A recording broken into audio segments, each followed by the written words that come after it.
ஓம் சாந்தி. அவ்யக்த முரளி 6/12/1969.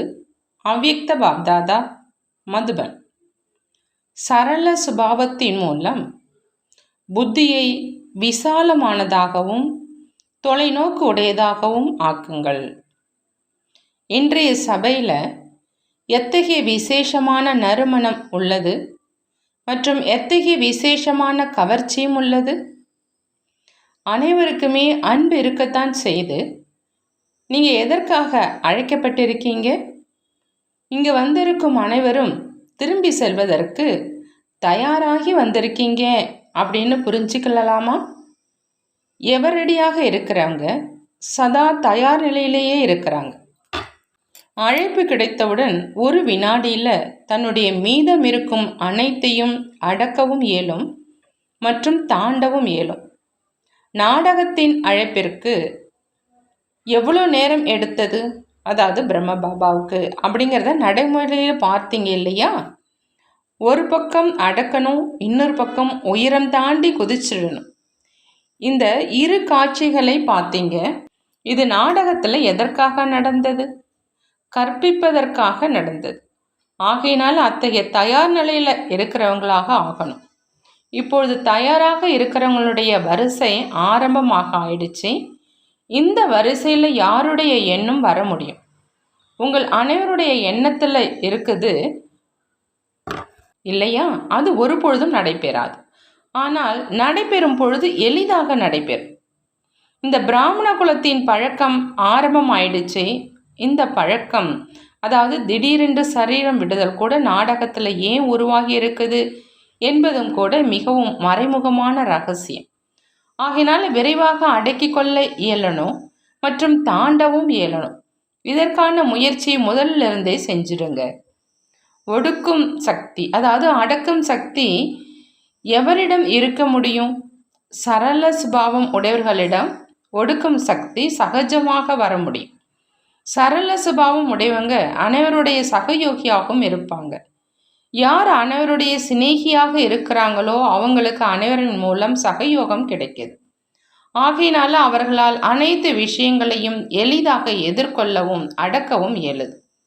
மேலும் எந்தளவு சரள சுபாவம் உடையவர்களாக இருப்பாங்களோ அந்தளவு மாயா குறைவாகவே எதிர்க்கும். அவர்கள் அனைவருடைய அன்புக்கு உரியவர்களாக இருப்பாங்க. சரள சுபாவம் உடையவர்களுக்கு ஒரு பொழுதும் வீண் எண்ணம் எழாது, நேரம் வீணாகாது.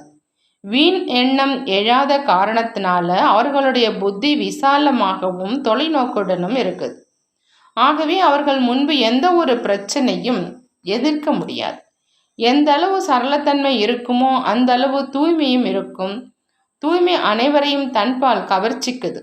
தூய்மை அப்படின்னா சத்தியம் மற்றும் சுத்தம் அப்படின்னு பொருள். எப்பொழுது தன்னுடைய சுபாவத்தை சரளமாக்குவீங்களோ அப்பொழுதே சத்தியம் மற்றும் தூய்மை இருக்கும். சரள சுபாவம் உடையவங்க பல உருவங்களை உடையவராகவும் ஆக முடியும். மிருதுவான பொருளை எத்தகைய உருவமாகவும் வடிவமைக்க முடியும். ஆகையினாலே இப்பொழுது தங்கமாகி இருக்கீங்க. இருந்தாலும் தங்கத்தை இப்பொழுது நெருப்பில் உருக்குங்க, அப்பொழுதே வளையவும் செய்யும். இந்த குறையின் காரணத்தினாலேயே சேவையினுடைய வெற்றியில் குறை ஏற்படுது. தன்னை எவ்வாறு வளைப்பது? இதற்காகவே பட்டிக்கு வந்திருக்கீங்க. ஒன்று வளைந்து கொடுக்கும் சக்தி, மற்றொன்று கட்டுப்படுத்தும் சக்தி. வளைந்து கொடுப்பது என்றாலும் எவ்வளோ நேரத்தில் வளைந்து கொடுக்கணும்? வளைந்து கொடுக்க வருது, இருந்தாலும் அவ்வப்பொழுது அதிக சமயம் எடுக்குது. வளைந்து கொடுப்பதற்கு காலதாமதம் ஆகக்கூடாது அப்படிங்கிற இந்த சங்கல்பம் செய்யணும். சங்கல்பம் செய்யப்பட்டது மற்றும் வெற்றி கிடைத்தது.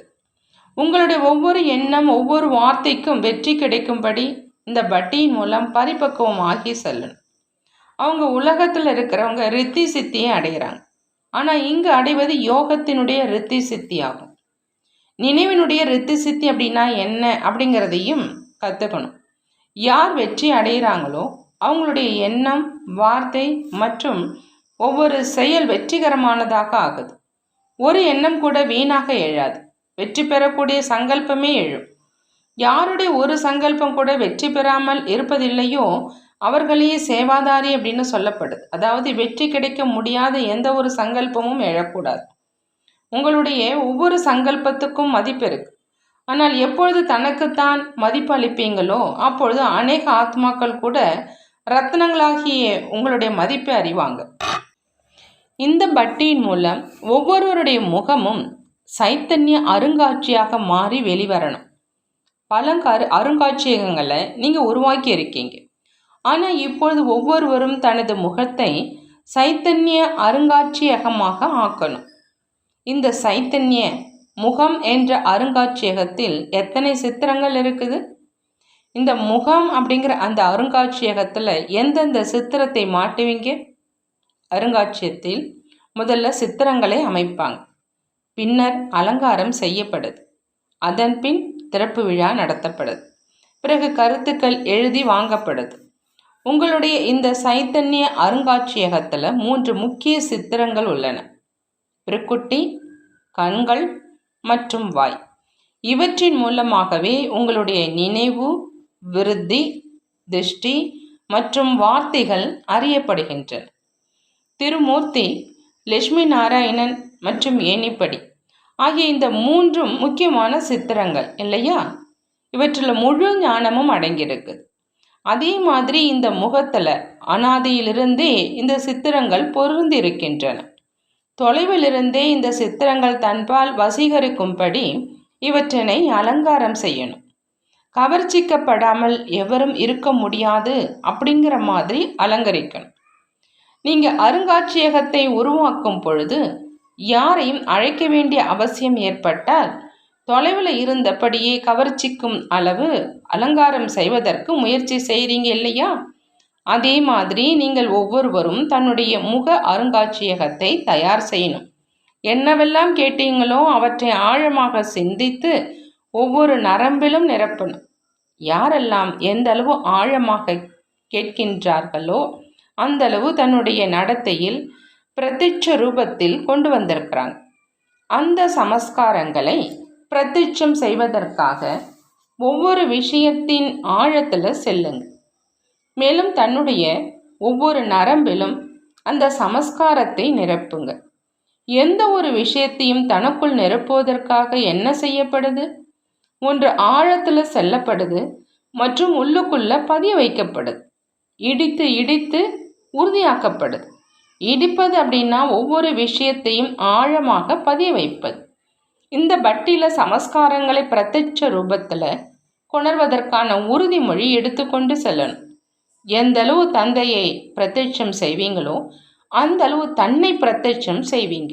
தந்தையை பிரத்யட்சம் செய்வதன் மூலம் தந்தையின் கூடவே தன்னுடைய பிரத்யட்சமும் ஏற்படும். அத்தகையவராக ஆக வேண்டும் மற்றும் ஆக்க வேண்டும். புரிந்ததா? இந்த குழுவுக்கு என்ன விரும்புகிறீர்களோ அதை செய்ய இயலுகிற சக்தி இருக்குது. சங்கல்பம் மட்டும் செய்தால் போதும், சிருஷ்டியே மாறிடும். அத்தகைய சக்திசாலியான ஆத்மாக்களாக இருக்கீங்க.